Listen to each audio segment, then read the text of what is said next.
What's up guys and welcome. You are watching Fazi Fitness. So let's start this video with the mutant Nick Walker and his most recent physique update.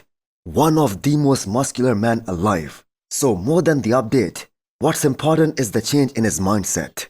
And now that almost everybody out there, they have come to this conclusion that the mutant has a very legit shot at cracking top 3 at the Olympia this year. And Nick himself has been saying that it was only a matter of time before he switched back to the old Nick and claimed that he's going to win this year's Mr. Olympia. Well, here that is. Now, if that has to happen, he's gonna have to outmuscle everyone, outcondition everyone, which he can only do up to a certain point, because I do not think he can get more harder and drier than the Persian wolf, Hadi Chopin.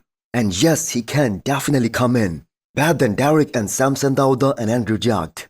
But strictly speaking, from the conditioning standpoint only. So the level of conditioning, the dryness and the muscularity that the mutant is showing in his most recent training updates, that is very hard to ignore. And you can confidently say that this is without any shadow of a doubt the best Nick Walker has ever been, 6 weeks out of any show that he has done. So will the IFBB want a true freak like the mutant to be the biggest ambassador of the sport? That is the big question. The fact is, if Samson comes in at his all-time best, they won't ever give someone like Nick Walker the biggest bodybuilding title in the world, as Samson Dauda has the best combination of everything. The size, the conditioning, the symmetry, the man has it all. So the way things are looking right now, it's gonna be kind of embarrassing for Bob to announce Nick somewhere in that top 3, because he was the one who kept on saying and kept on repeating that Nick Walker, because of his structure, he's going to be an 8-place guy at the Olympia this year. Before you scroll or blink too hard, have you subscribed yet? Please don't make me bring out the emotional blackmail. Hit that subscribe button and turn on the bell icon.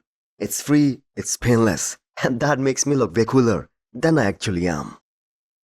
So finally, Good Vito posted a 6 weeks out physique update, and that too a full physique update. So if I'm not mistaken, this is the first one since this year's Pittsburgh Pro Prep, and it is so mind-boggling to see that people are still accusing him of photoshopping this picture. Even after watching him win this year's Arnold Brazil, seeing him against Martin Fitzwater at Detroit Pro last year, because we saw how he had those same proportions even on the stage. So the front double biceps, that isn't the only good shot for Good Vito. He also has an amazing abs and thigh shot, a super backlat spread, and the most muscular, that is also noteworthy. But that front double biceps, that is one of the best front double in the entire men's open category right now. And even some of the biggest bodybuilding experts out there, they all agreed that Good Vito would have won this shot against all the guys at this year's Pittsburgh Pro. And that was a very deep lineup with Derek, Nick, Martin, William Bonac, Michael Crizo, Regan Grimes. So comparisons are always drawn between Good Vito and Nick Walker. And Nick has better arms for sure. But if we take a look at that entire pose, the quad sweep of Good Vito, that allows him to have that perfect X-frame, that crazy V-taper on the stage. So he's gonna be pushing some big names in that shot come Olympia this year, which by the way is gonna be his Olympia debut. So would any of us be even a little bit surprised if Vito ends up placing top 10 at this year's Olympia? That is 100% a very realistic goal.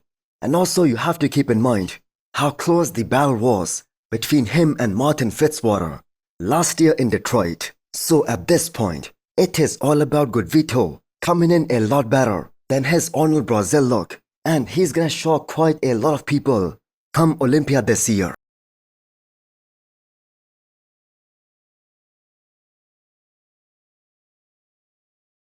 I feel the best I've ever felt right now, just under 8 weeks out. I feel fresh, I feel motivated. Like every other update I'm sitting to Chris, I keep telling him I'm fresh, I'm good, you ready to rock? He's like, Next up, we have an update from Derek Lunsford, who despite the fact that has been the most successful bodybuilder of this entire year, he has kind of turned into an underdog going into this year's Mr. Olympia. Because surprisingly, he's the only one to beat the reigning Olympia champion, and yet If you listen to all these podcasts, all the experts and their opinions, most of them agree that Derek has the biggest chance of dropping even outside of that top 3 at the Olympia this year, based on just one thing, that he already peaked at this year's Arnold, Ohio. So by that logic, Nick also peaked at the Pittsburgh Pro and the New York Pro. So how can Nick bring an even better package at this year's Olympia, but Derek on the other hand cannot even replicate that same Arnold, Ohio package? Because if anything, he looks more fired up, more hungry, more vocal, and more motivated than ever before to prove everybody wrong. So if Derek is successful in beating his own Arnold, Ohio look from this year, there is a 100% chance of him fighting for this year's Olympia title. And anybody else out there who is thinking otherwise, first of all, they're making a big mistake, counting him out. And secondly, I have to say there must be some kind of bias, because there is simply no other way of saying that. Now that being said, I keep on saying that Derek has to show up with bigger quads, more bubbly looking quads. He cannot show up the way he did for this year's Pittsburgh Pro. Because if the judges get the slightest impression that his upper body is looking bigger, creating more of an imbalance, it's gonna be so easy for them to mark him down.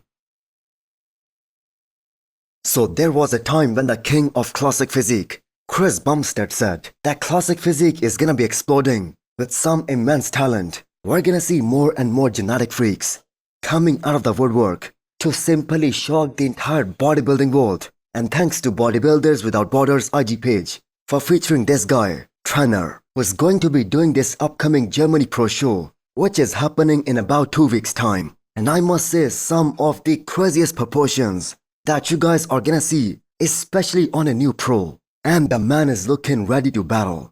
So let's just hope that this isn't another great physique who becomes a victim of that Classic Physique weight cap and he gets stuck with that same physique from one year to the next one. Now from what I found out, he has some room to grow before he hits that weight cap. So this is going to be an awesome battle between him and Yemi at this upcoming Europa Pro. But Trener looks to be more muscular, way more harder, and he has more overall density.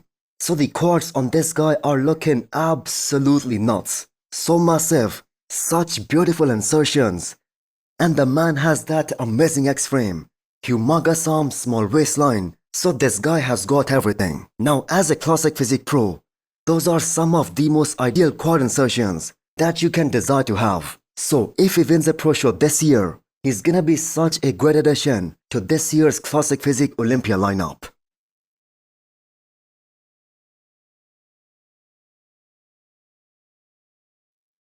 So going down the memory lane and giving tribute to the greatest bodybuilder of all time, Ronnie Coleman. So this footage is from Dutch Grand Prix back in 2002. And this was quite an impressive lineup with Dennis James, Dexter Jackson, Chris Cormier, and Ronnie Coleman. And Ronnie looked so damn huge in that show that it kind of seemed like he was a heavyweight competing in the lightweight category. So the kind of mass and also conditioning that Ronnie has, that was simply untouchable in his prime. And after looking at these kind of footage, you can confidently say that Ronnie in his prime, he was more dominant than even Phil Heath in his prime. And can we even blame Ronnie for saying that for Jay Cutler to beat him, he has to be reborn with bad genetics? And to think that 2002, that turned out to be the weakest year for Ronnie Coleman, especially in terms of his Olympia physique. I mean, that was the least impressive Olympia winning physique from Ronnie Coleman. And he got unbelievably better in 2003 and 2004. So we talk about Samson Dauda being the reigning Olympia champion, being 300 pounds. But even Samson Dauda himself, he's gonna admit that nobody could take on Ronnie Coleman in that era. A true freak of nature and a true king of bodybuilding. So hit the thumbs up button if you liked the video and smash the subscribe button if you wanna come back for more. Thanks for watching.